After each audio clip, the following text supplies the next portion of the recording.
Thank you, Chairman. Mr. Scott, this is probably predominantly for you, although others might want to come in, and that is not just the comparison with other rail operators that Mr. Bradshaw was talking about, but the knock-on impact of failures within Avanti to other rail operators. If I can give the two examples specific to my constituency, certainly services from Birmingham to London. Chiltern Main Line is the only other operator on that, and we have seen peak hour, and indeed all hours of the day, massive overcrowding on Chiltern, which must be a knock-on effect in part from people unable to get on an Avanti service from Birmingham.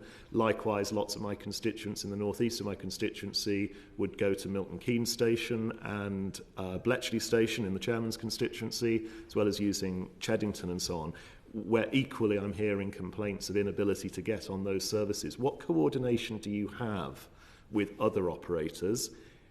Is there, dare I say, some sort of compensation for the impact that failure to provide the service people expect from Avanti is having on those other operators? How are you interlinking with those other operators and compensating them for the negative impact on them? So we talk to all of the operators on a very regular basis. You can imagine that every operator has their own individual challenges. We have had significant challenges over recent months, as you rightly say, and I fully imagine that customers have voted with their feet and travelled on Chiltern instead of travelling with us in some cases, and that will have made their services busier. But there are problems. When you get a problem on the rail industry, individual TOCs will talk to each other about ticket acceptance, for example. If there is an infrastructure problem, for example, on one route north, the passengers will be accepted by another route north, for example. That's a sort of BAU, how we would normally operate. But in this situation, it is a very different situation, and customers are making their own decisions, or have been making their own decisions.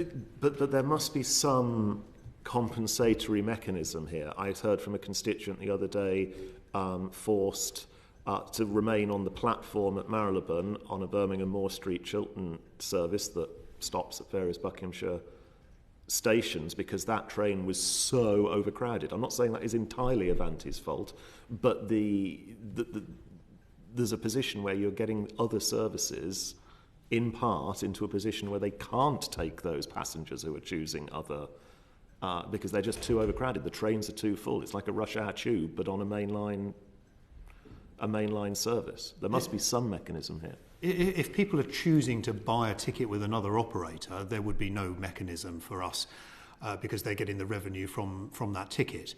But if, of course, people have booked with us and are delayed, then delay repay kicks in and they can get up to 100% refund.